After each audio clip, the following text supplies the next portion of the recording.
Hello, bienvenue sur la chaîne Webcodeur. C'est Stéphane ici. Je continue ma série de vidéos sur le site e-commerce que j'ai commencé. Ce sera la vidéo numéro 8.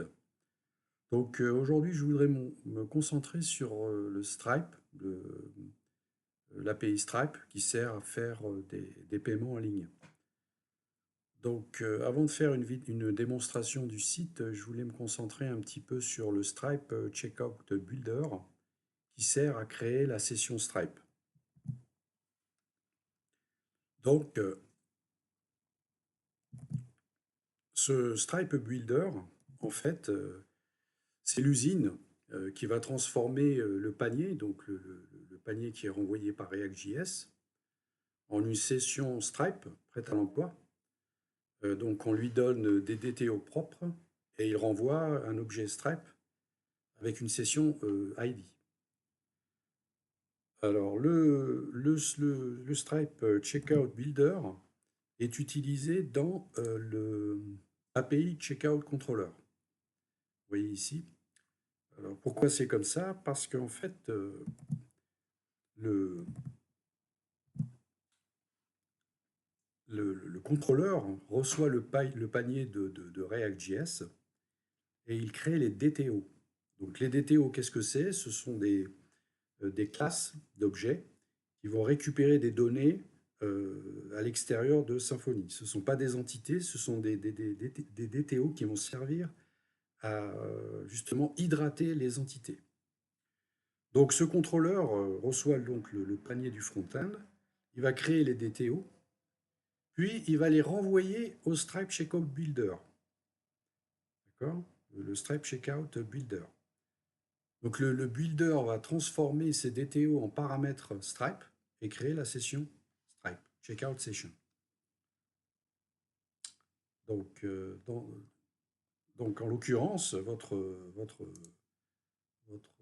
Checkout Controller, il ne connaît pas Stripe. Vous voyez, il n'y a rien qui indique qu'il y a du Stripe là-dedans. Donc il utilise le Checkout Builder, lui, qui est un spécialiste un service dédié à Stripe. Donc, vous voyez, vous avez la fonction Build Session qui est justement qui provient de Stripe Checkout Builder. Donc je reviens sur mon Stripe Checkout Builder. Ici. Donc le Stripe Checkout Builder, comment ça se passe? Donc on commence par créer, on commence par créer configurer le SDK Stripe avec ma clé, donc ma clé secrète, hein, et la version de l'API Stripe. Donc ici, c'est celle-ci en fait. Hein. Je vais utiliser celle-là, vous pouvez utiliser celle que vous voulez. Ensuite, je crée les line items. Donc les line items, c'est à partir de mes lignes de commande. Donc dans le panier, j'ai des lignes de commande. L'API Stripe Checkout contrôleur va récupérer ces données-là dans le cart et va les envoyer au Stripe Checkout Builder. Donc je récupère mes lignes de commande et je construis les lignes items Stripe. Donc le nom, le prix, la quantité, et j'ajoute même le conditionnement dans la description. Et les métadonnées pour garder une trace précise côté Stripe. Donc ensuite, donc c'est comme ça, hein, c'est le format Stripe. Ensuite, je rajoute le port. Hein. Donc le port, on doit préciser la monnaie, donc c'est des euros. Et on va dire que c'est les frais de livraison, etc. Donc ce sont des tableaux associatifs avec des clés et valeurs. C'est comme ça que c'est construit dans Stripe. Donc là, on voit le montant port TTC, le mode de calcul, etc. Donc là, j'ai fait l'estimation logistique. Donc je passe par un service logistique hein, qui calcule une date de livraison, estimée en fonction du mode choisi. Donc ça peut être Colissimo, ça peut être Express, ça peut être autre chose. Et donc j'injecte cette estimation dans les métadonnées Stripe. ça me permet de garder une trace métier complète côté Stripe, en fait. Ensuite, bah, je construis les métadonnées. Donc les métadonnées, c'est tout le contexte métier en fait, hein. C'est le type de client, les logistiques, le port, les slugs produits. Euh, Ça me permet plus tard de retrouver en fait exactement ce qui a été commandé et dans quelles conditions directement depuis Stripe. Donc quand je vais consulter mon dashboard.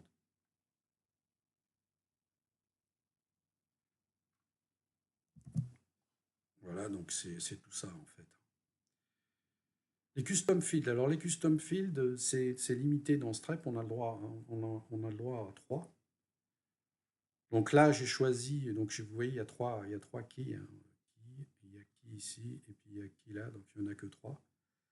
Donc là, j'ai choisi de demander à Stripe de construire un menu déroulant avec le particulier ou l'entreprise. Et en fait, je vais l'utiliser après dans mon back-end pour sélectionner les bons DTO et tout ce dont j'ai besoin dans un cas comme dans l'autre. Donc c'est pas dynamique, hein, c'est juste pour les récupérer ensuite dans le back-end. Voilà, donc nom entreprise, etc. Le SIRET, donc je récupère aussi le SIRET.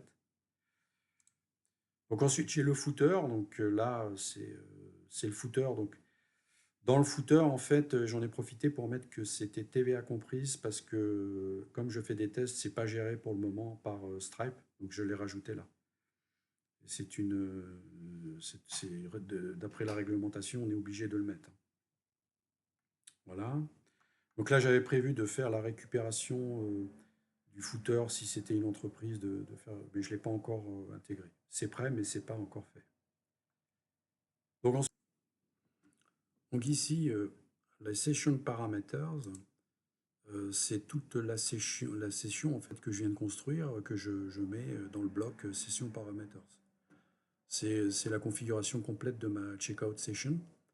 Donc en gros, je dis à Stripe quel produit affiché, quelle adresse collectée, quel champ personnalisé, demander comment personnaliser quels sont les champs qui ont été demandés, comment générer la facture, hein, comment générer la facture, le customer email, toutes les données là qu'on a construit, les tableaux qu'on a construits, on les met dans cette les metadata, logistique, tout ça, on le met dans la session. C'est comment on construit cette session. C'est tout est là-dedans en fait. C'est ce qui est envoyé quand on fait le create session. Vous voyez, je renvoie les session parameters.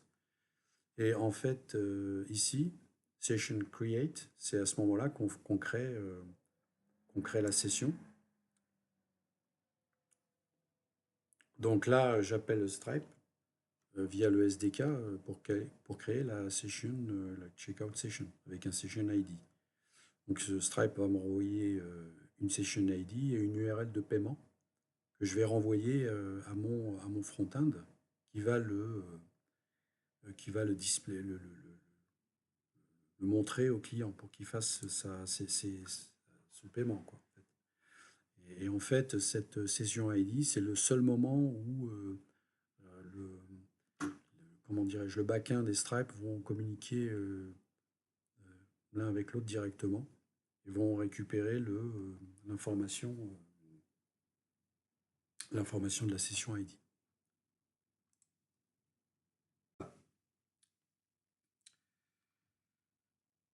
Donc voici pour le Checkout Builder. J'ai parlé un peu de l'API Checkout Controller qui utilise le Stripe Checkout Builder. Et maintenant, je vais passer à une démonstration du produit.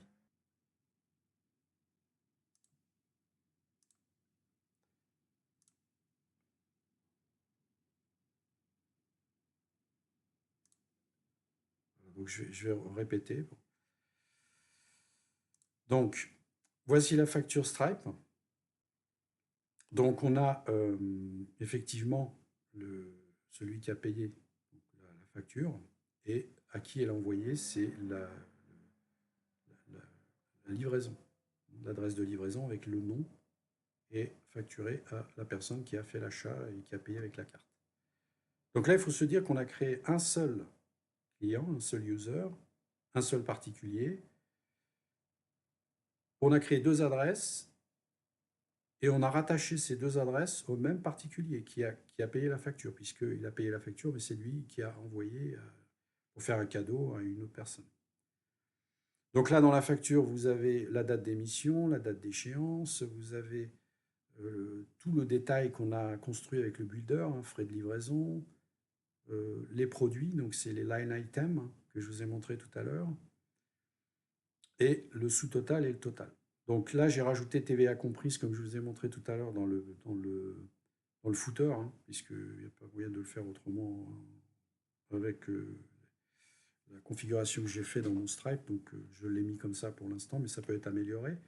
Donc en gros, c'est la facture. Ensuite, dans le mailog, on va refaire la même erreur, voilà. Dans le mailog, c'est l'email hein, qui a été reçu, hein, c'est la même commande, vous avez vu, c'est le nom de la personne, vous avez donc la commande, c'est le numéro. Hein. La commande, c'est bien notre numéro puisque c'est la commande du site. Hein.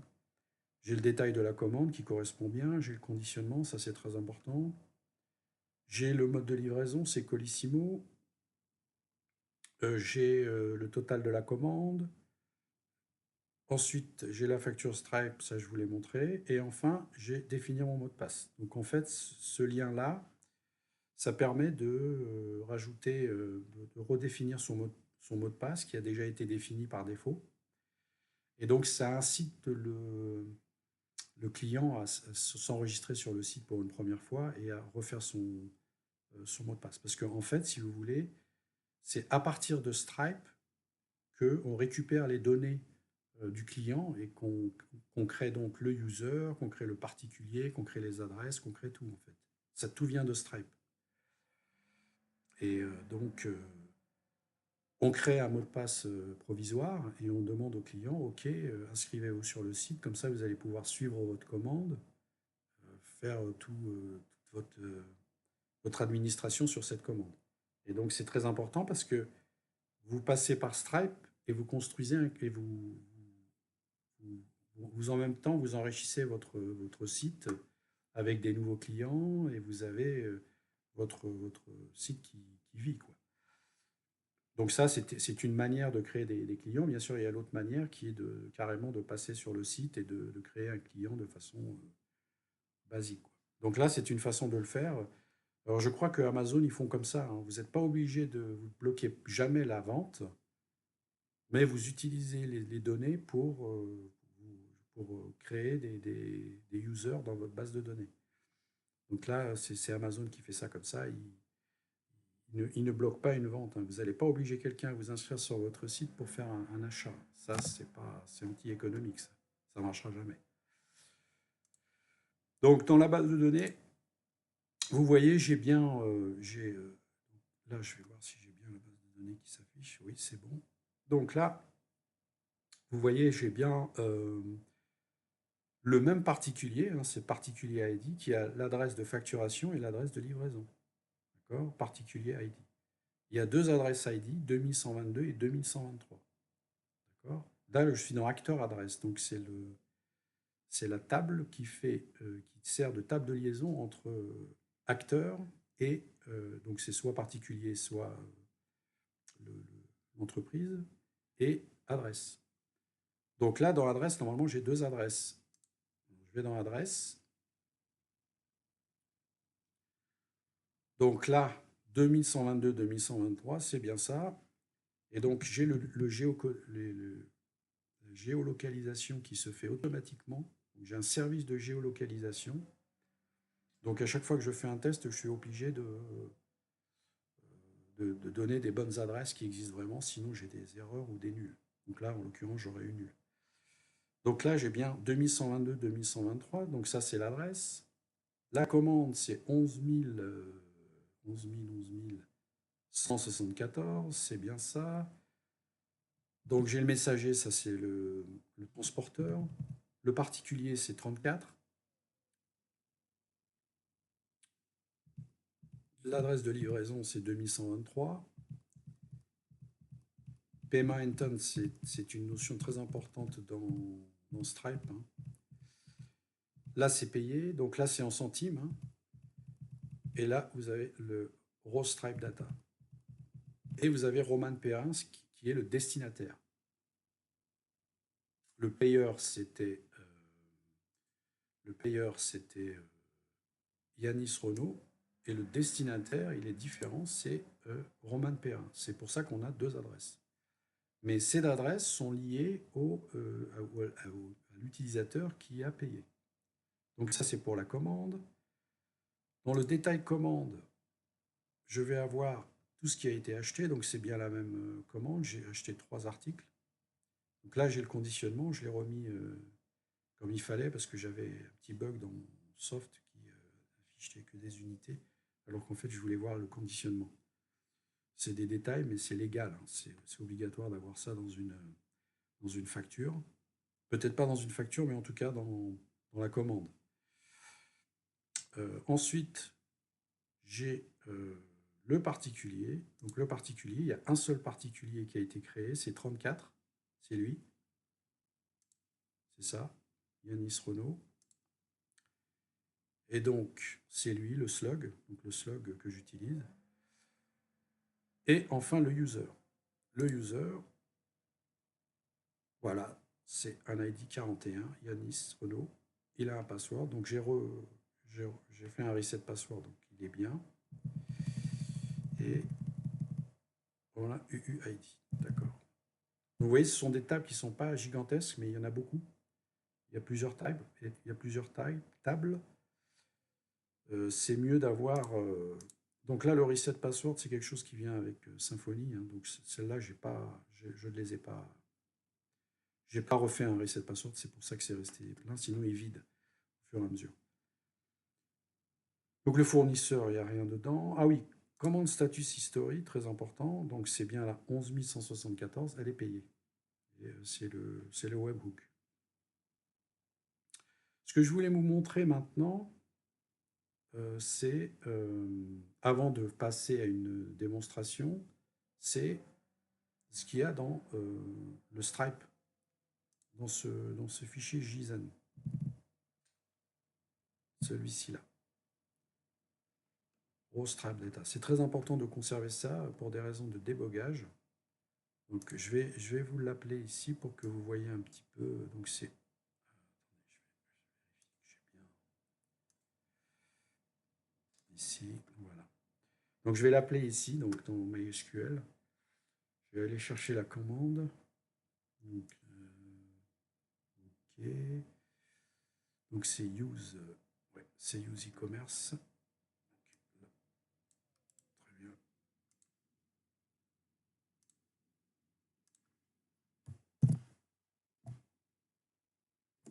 Voilà. Database charge, très bien. Ok, donc je vais chercher ça. Ici, là. Alors c'est 11 174. Oui, c'est inversé les deux derniers. Tac. Donc voilà ce que ça donne le raw data. Donc il n'y a pas tout dedans parce que Stripe ne renvoie pas systématiquement. Par contre, par exemple, vous n'allez pas voir les produits. Le Stripe ne le renvoie pas malgré que ce soit dans le détail. Je vous montrerai après. Donc voilà un peu ce qu'on récupère dans le. C'est une méthode qui vient avec Stripe, c'est le retrieve. Et en fait, le retrieve permet justement d'avoir cette raw data. Donc vous avez le session ID en premier, hein. Vous avez le paiement, vous avez invoice, vous avez le nom du customer, hein, enfin le numéro du customer. Là, vous avez les slugs. Donc ça, c'est très important. Donc ça, je l'ai mis dans les métadatas, vous vous en souvenez. Donc c'est très important d'avoir ça parce que ça permet soit d'avoir l'information au niveau ID, avec l'ID du produit, soit le slug. En l'occurrence, le slug, vous allez voir je vous montrerai après, il est dans le slug, dans l'API produit que j'envoie à React.js. Il y a le slug dedans. Et c'est très important d'avoir ces données-là et de les conserver. Donc en l'occurrence, il y avait 3 produits qui ont été achetés et donc vous avez les slug produits. Vous avez le port TTC, ça je l'avais demandé, le délai en jour, 3. Vous voyez, le type de client, ça c'est particulier, c'est ce qu'on a mis dans le menu déroulant. Je vous montrerai après. Ensuite, cancel URL, d'accord. Ok, d'accord. Provider Stripe. Vous avez vu, il met les valeurs en saintes. Hein. Ok, particulier, particulier. Voilà. Donc là, le siret, il n'y a rien dedans puisqu'il n'y a pas de. Ça, c'est un custom field. Hein. Voilà. Shipping cost, nul. Tiens. Euh, shipping cost, nul. Je croyais qu'il l'avait mis en ici. Ouais. Port TTC. Ok. Donc il n'a pas rempli ces données-là. Donc c'est ce que j'ai demandé le port TTC dans les métadatas. Donc il a rempli avec le port TTC. C'est beaucoup mieux. Status paid, subtotal. Ah, voilà, ça c'est l'information du customer detail. Donc ça c'est important, puisqu'on a activé euh, l'adresse de livraison et l'adresse de facturation. Donc le customer detail, c'est la facturation. Donc vous avez le mail, vous avez le numéro de téléphone, vous avez la rue. Hein. Donc là, il n'accepte pas les, les caractères spéciaux. Hein. Bon, c'est Stripe. Il faut peut-être les activer. Donc là, on a le code postal, on a la TVA. Alors, c'est le footer, là, justement. C'est l'invoice. On a activé l'invoice, hein, l'invoice creation. C'est ce que j'ai activé quand j'ai créé le builder. Hein. Quand j'ai fait le builder, j'ai demandé à créer l'invoice et j'ai demandé un footer. Et donc, voilà le footer qu'on voit sur la facture. Voilà. Ensuite, il devrait y avoir l'adresse de livraison. Voilà, donc l'adresse de livraison, c'est le shipping detail. C'est ce qu'on met dans le builder. Donc on a le nom, on a l'adresse, donc c'est pour ça qu'il y a une deuxième adresse. Donc voilà. Donc voilà, c'est ce qui oblige le billing address collection, elle est obligatoire. Et le shipping address collection, il est allowed. D'accord? Country FR. C'est ce qu'on a mis dans le builder aussi. Voilà, donc c'est toute l'information qui revient quand on fait retrieve avec Stripe. C'est le fichier format JSON qu'on récupère comme ça. Donc maintenant, je vais faire une démonstration. Donc là, je vais retourner à l'accueil et on va garder. Il va construire. Je vais faire une démonstration. Donc on a bien on peut faire une recherche par produit. Par exemple, si je fais camembert, vous voyez, j'ai bien le camembert Pierrot. Si je fais une recherche par, par catégorie, donc on a bien les catégories qui s'affichent, on n'a plus la catégorie ici. Et si je reviens sur toute catégorie, voilà. Donc je vais remplir mon carte, donc je vais faire des achats. Donc je vais prendre des sablés d'Anel. Ensuite, je vais aller sur la page 3. Donc ici, il y a comment dirais-je?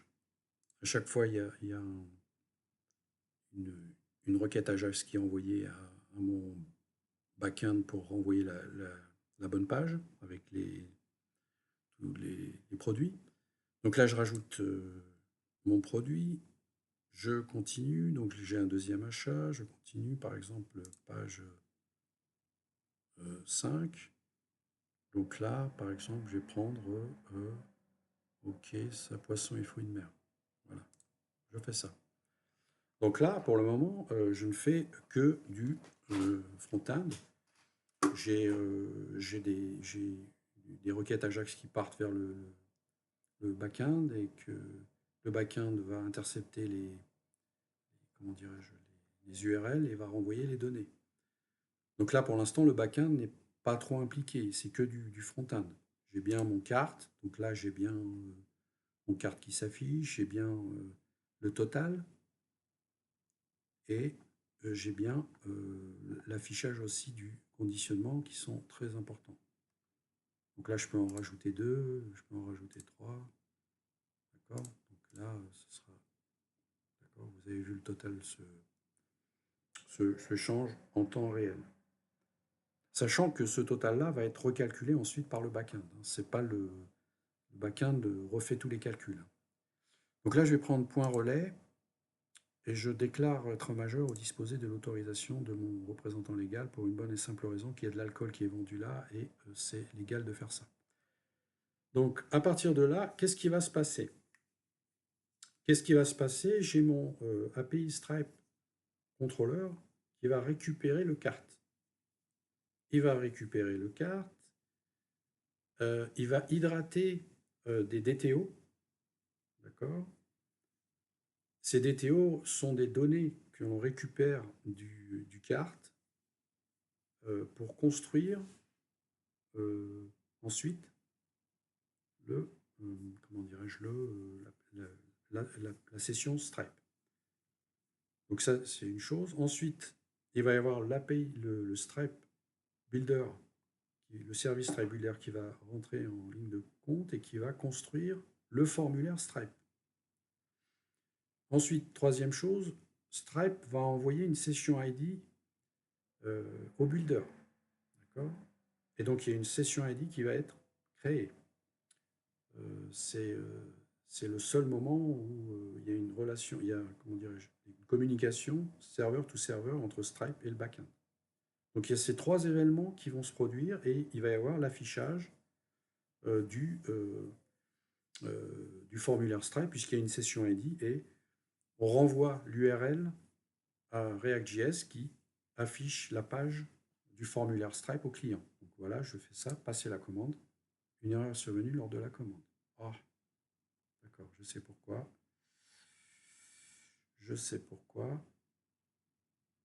C'est le corps, c'est-à-dire c'est-à-dire il n'a pas encore compris que je faisais de l'HTTPS et du l'HTTPS et de l'HTTP. Donc je vais régler ce problème. Donc voilà. Donc ça a été très rapide, hein. J'ai juste eu le temps de faire d'appuyer sur le bouton et c'était déjà là. Donc là, une fois qu'on en est là, c'est la page de paiement. Donc déjà, ce qu'on voit, c'est qu'on a affiché les détails ici. Je vais regarder ce qu'il y a dans les détails. Ah, voilà. Donc le détail, ça, c'est mon builder qui l'a envoyé. D'accord. C'est les informations qui ont été récupérées dans le contrôleur, qui ont été ensuite utilisées par le... déjà, je vois qu'il y a une erreur. Là, vous voyez, l'unité, c'est faux. Ce n'est pas une unité.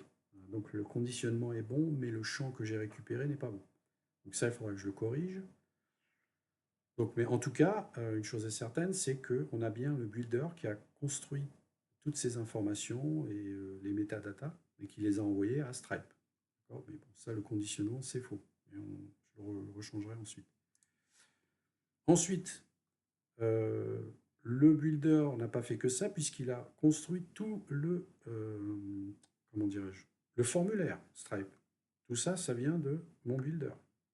Vous voyez, par exemple, ici, les informations de facturation sont identiques aux informations de livraison. Ce n'est pas le cas ici. D'accord.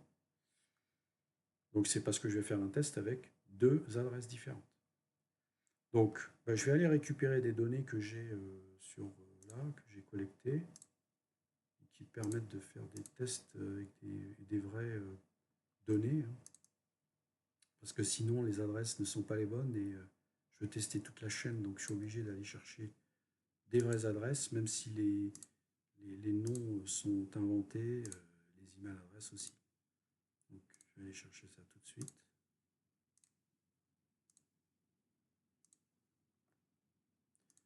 Je vais aller. Donc voilà. Donc je vais choisir, j'ai choisi des noms des noms et puis des particuliers. Voilà, donc je vais prendre ça, par exemple, Nicolas Carpentier,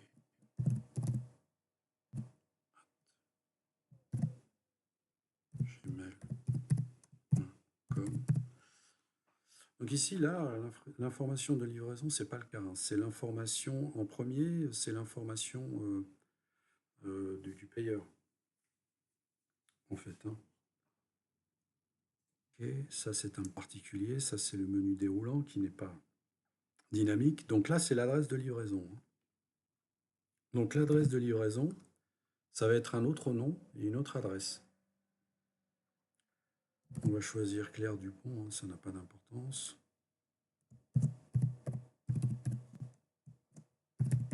Voilà. 48 avenue des Frères Lumière, par exemple. Voilà. Donc on est obligé, donc là je vais prendre le premier qui vient, Lyon. Je vais prendre Lyon. Je prends un numéro de téléphone, donc ça c'est obligatoire vu qu'il y a une livraison. 06 25 34 78 65. Donc, nom du titulaire de la carte. Donc là, c'est cette personne-là, Nicolas Carpentier. Donc, Nicolas Carpentier. Voilà. Adresse. On prend une autre adresse qui n'existe pas déjà.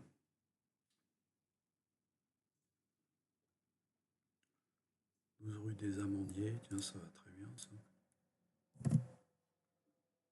12 rue des Amandiers. Là. Alors, je vais prendre... voilà. OK. Donc là, c'est le payeur. Et là, c'est celui qui va recevoir. Donc là, ça. OK. Donc voilà, j'ai fini de remplir le formulaire que le backend va récupérer. Donc Stripe va enrichir les informations, les métadatas avec ces nouvelles données-là. D'accord ? Donc la session ID va être enrichie avec ces données, comme on l'a vu tout à l'heure quand je vous ai montré le fichier JSON qu'on récupère. Donc là, on est en train de payer. D'accord ? Je paye. Et là, on va être redirigé vers la session. Donc, voilà. Et le success. Donc là, on est en train de finaliser votre commande. Voilà. Donc, on a bien la session ID qui s'est affichée en haut. On a bien les informations de la commande. Ouais, ça a l'air d'aller, c'est ça. La livraison, j'avais choisi Mondial Relais, donc on a le total. On a le numéro de la facture, ça correspond bien, c'est la suivante de celle que j'avais fait précédemment. J'ai bien le payeur, d'accord. J'ai la date et j'ai l'heure. Donc tout a l'air OK. Et c'est la success, hein. Vous voyez bien que c'est la success, c'est quand ça s'est bien passé.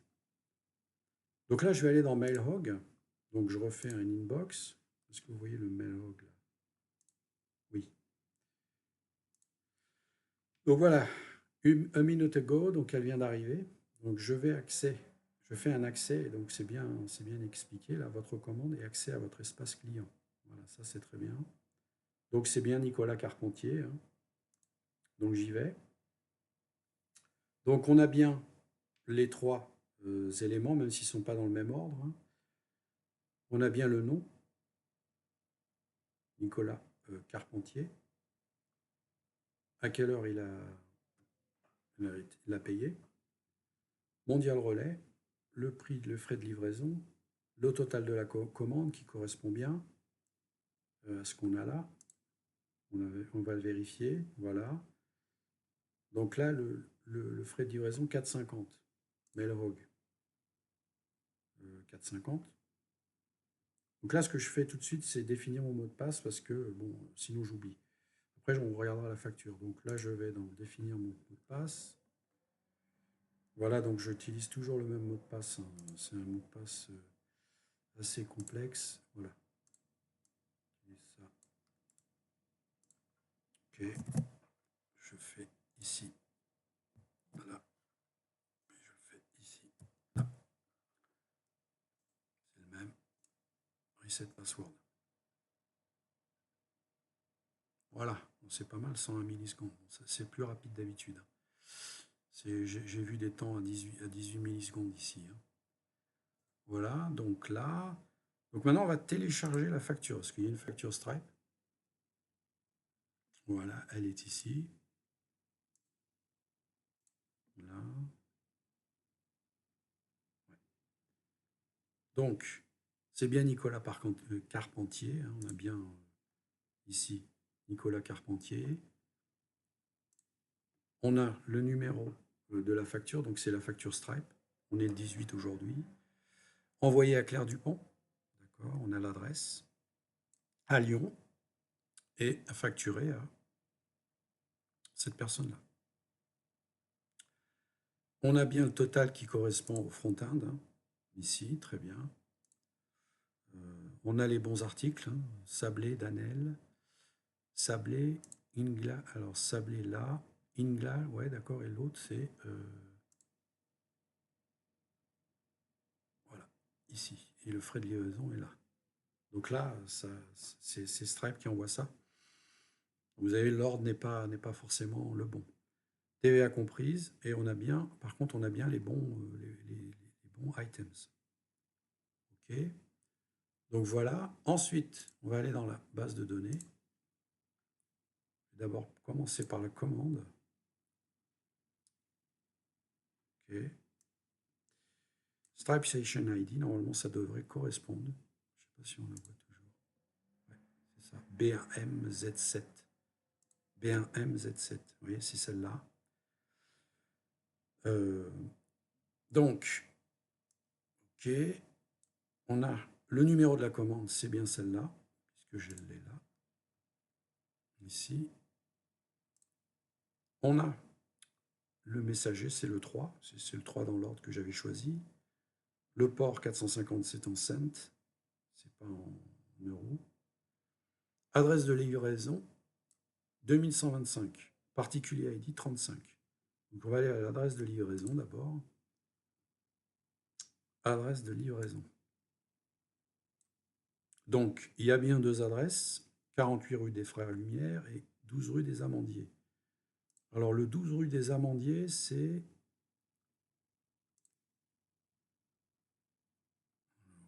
On l'a dans la facture. Ok. Je vais regarder la facture. 12 rue des Amandiers, c'est la facturation. Maintenant, la deuxième, c'est 48 rue des Frères Lumière. Là, c'est l'envoi. D'accord. Donc, les adresses ID, c'est 2124 et 2125. Maintenant, si je vais dans Acteur Adresse, 2124 et 2125. Voilà. Facturation, livraison. 2125, 2124, c'est la facturation. Facturation de 12 rue des Amandiers. C'est ça. Donc ça correspond bien. Donc on a bien la géolocalisation, hein, qui est ici. Les adresses, c'est vérifié. La commande, c'est vérifié. Le détail commande, il devrait y avoir 3 articles. C'est le bon numéro de la commande. Et il y a bien 3 articles. On a bien le conditionnement. Et je suis étonné qu'il ne l'ait pas dans Stripe, mais je vérifierai. Ensuite, le particulier. Nicolas Carpentier, c'est bien ça. Ouais, c'est bien ça. C'est User ID 42. Maintenant, User ID, ça devrait être 42 ici. User ID 42, on a bien l'email et on a bien fait changer le password. Donc voilà, donc ensuite on a commande status history. Donc c'est bien celle-là, elle est payée. C'est la 11 175. Donc vous voyez, vous avez l'horodatage. Ce que je voulais montrer aussi, c'est les messages Stripe. Voilà. Et donc je vais aller changer la vue. Voilà. Donc ça vous permet de voir les messages Stripe. Donc vous voyez, il y en a beaucoup. Il y en a beaucoup. En fait, on ignore la majorité de ces messages. Donc je renvoie un 200 de mon backend, mais en fait le 200 là, j'ignore en fait. Parce que tous ces messages-là ne m'intéressent pas. C'est le seul vraiment qui m'intéresse, c'est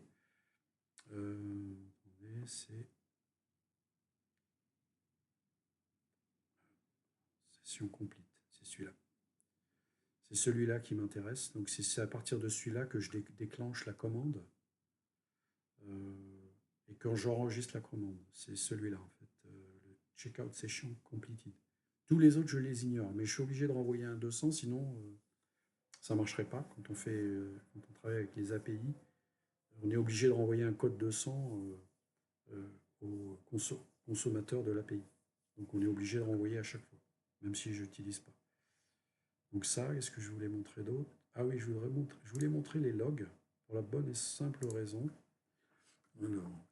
Alors les logs contiennent des informations assez sympas. Je voulais le montrer quand même. Donc je vais aller chercher la commande. Elle est là.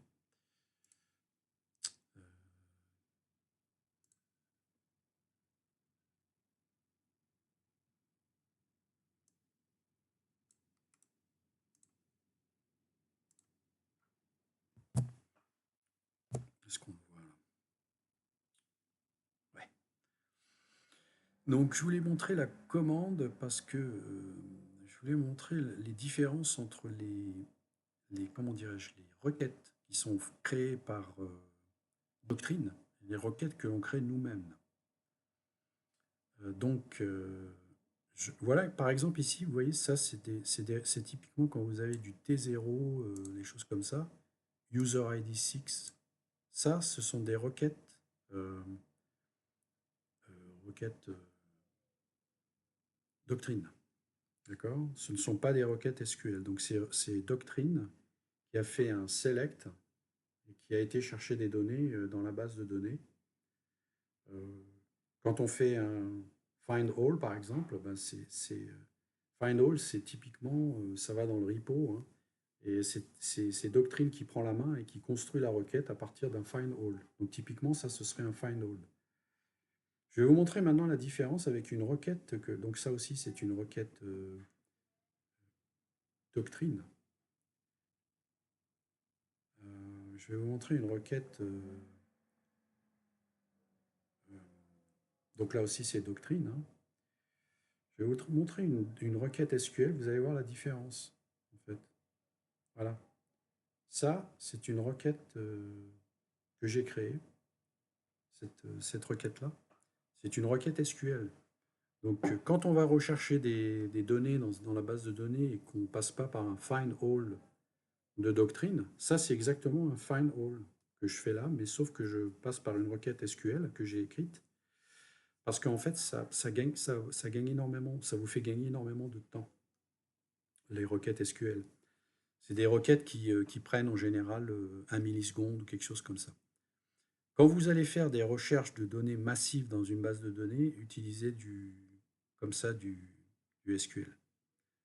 Par contre, quand c'est des petites requêtes pour faire des updates ou des choses comme ça qui se font d'ailleurs automatiquement, puisque quand vous avez le cascade persist, il faut savoir que quand vous faites un cascade persist, vous avez Doctrine qui va créer une requête pour ça, hein. D'accord? Il faut le savoir, ça. Une requête SQL, une requête DQL en fait, hein. Donc voilà, je voulais vous montrer la différence un peu entre les requêtes SQL et les requêtes DQL qui sont créées par Doctrine. C'est typique, hein, on voit bien. Là, c'est quand j'ai fait un find all, par exemple. Vous voyez? Donc je voulais aussi montrer l'horodatage si j'ai la chance d'en avoir une là. C'est très très rapide, hein. Je peux vous montrer par exemple quand j'ai fait un update de user, non, c'est pas celui-là. Oui, parce qu'on crée le user d'abord, oui, elles y sont pas là. Elles sont plus haut. En fait, si vous voulez, l'eurodata, je vous montre que les requêtes, en général, c'est ce champ-là qui est modifié. Donc là, c'est des secondes, hein. Là, là, on est dans le champ seconde. Là, c'est des dixièmes de seconde, c'est des centièmes de seconde et c'est des millièmes de seconde. En général, c'est hyper rapide, hein. C'est ces champs-là qui sont modifiés. Vous allez voir ici, est-ce qu'on en a une? Les requêtes SQL sont, même des QL, sont très très très rapides. C'est vraiment des temps, des millièmes de seconde. Donc c'est pas là que vous allez perdre du temps. Euh, Comme on le voit là dans le Stripe, Stripe prend beaucoup de temps, hein. Vous voyez, là on est déjà à 39 secondes, là c'est 41 secondes, donc c'est ce que je réponds moi. Donc mon back-end il est très rapide, hein. Vous voyez, c'est dans la même seconde ici, hein. Ça c'est le back-end, ça, les 200 là que je renvoie. Ensuite il y a 43, le back-end renvoie instantanément quasiment le retour, le 200.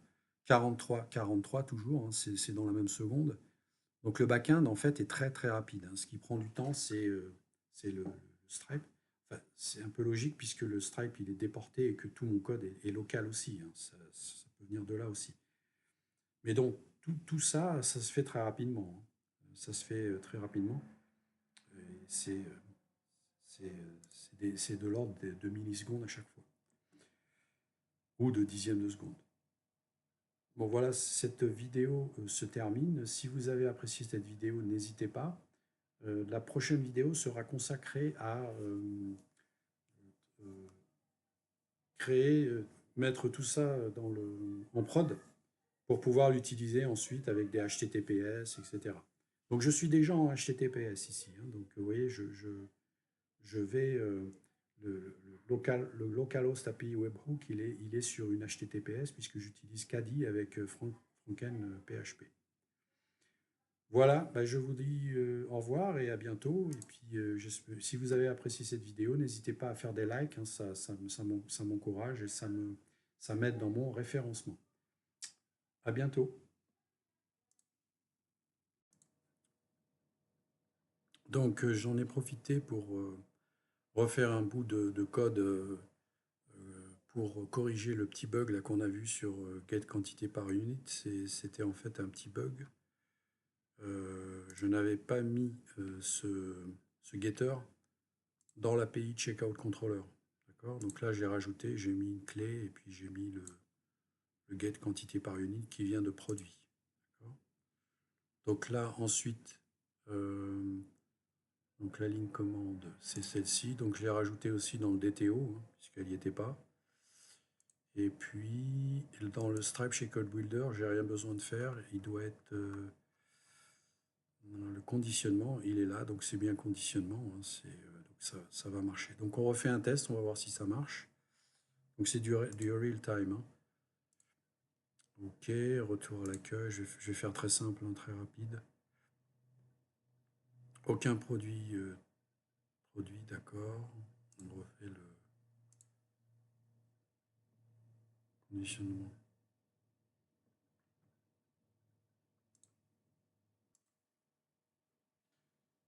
Donc j'avais oublié la virgule, hein, c'est pour ça que ça faisait ça.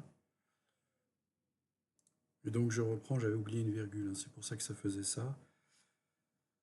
Voilà, donc je vais faire un test très très simple, très rapide. Rajoute au panier, vous voyez, le stock n'est pas encore, comment dirais-je, réactualisé, hein, 33. Donc voilà, donc supprimer non. Mode de livraison, je vais prendre standard Colissimo. Ok, je déclare. Voilà. Donc là, normalement, le détail devrait être bon, hein. Ok, je vais regarder ça tout de suite. Voilà. Ok, donc c'était une petite erreur de ma part parce que j'avais pas mis ça ni dans le DTO, ni dans le builder, l'API Checkout Controller. Donc voilà, là, on a le conditionnement. Si j'en mettais 5, j'aurais la même chose, hein. Je vais en refaire un, tiens. On va essayer. On va en récupérer. Je vais mettre celui-là. Je vais en mettre celui-là. Et puis, on va en mettre celui-là. D'accord, si je fais standard.